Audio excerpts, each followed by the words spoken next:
Pictures you post online could be up for grabs. As NTV's Jessica Stevenson found out, there may be more accounts with your name than you realize. Absolutely. It can feel violating or even scary when discovering that your identity is being impersonated on social media. But it's not really just a fear anymore. It's becoming a reality for more and more of us, including myself, as well as the Democratic representative.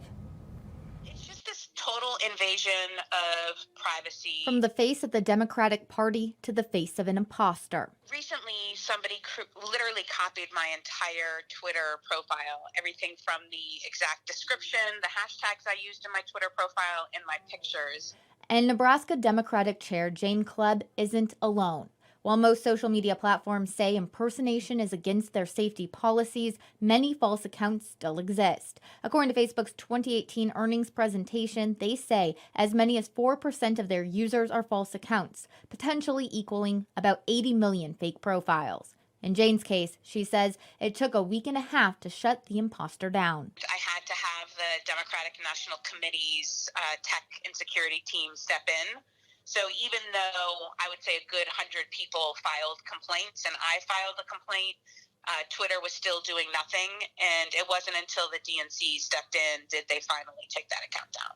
This frustration is something I experienced as well when my own Instagram account was impersonated. I followed protocol, filled out the form, included an image of myself holding my driver's license, and still my request was denied. But thankfully, the account was removed a few days later.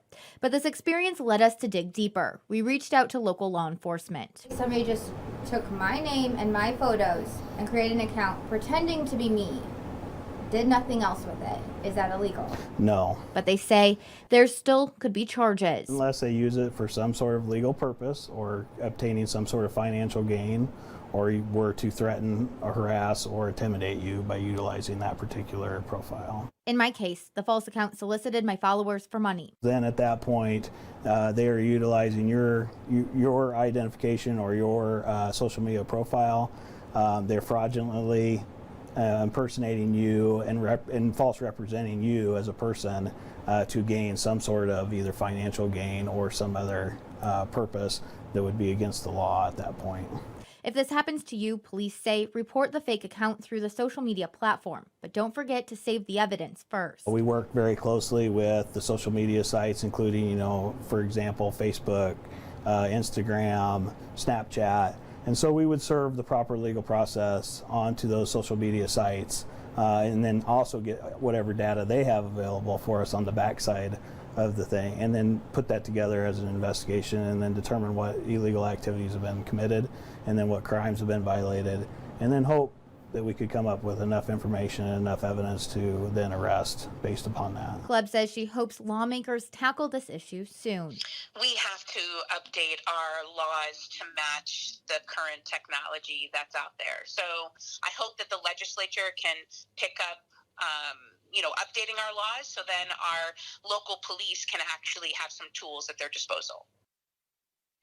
So Klebb had to get the DNC involved. How did you get your account down? It was really, really challenging, and I have to say I would have never even known it existed if there wasn't a follower who recognized that this was fake, screenshotted it, and sent it to me, or else I would have had no idea. So once that happened, I kind of did some research and filled out the Instagram form, which takes a few moments. Not this though, this is the email. So what you did is you filled out the form. They asked for even a photo ID or a photograph of yourself holding an approved form of ID. So I went through the list and I had my driver's license, and you had to photograph yourself holding it where they can read all the facts. It has to match your Instagram account. And then here's the email that I got from them. It came relatively quickly. I want you to take a look at that email address that it came from and the lack of signature.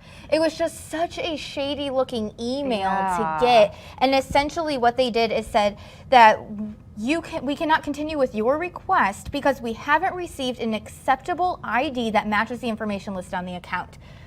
I included it. I was so careful to make sure, and it didn't get taken down, so that terrified me. It did eventually, a few days later. I kept just going on and flagging it and just hoping other people were too. I was being really vocal through the news media that I had this fake account going.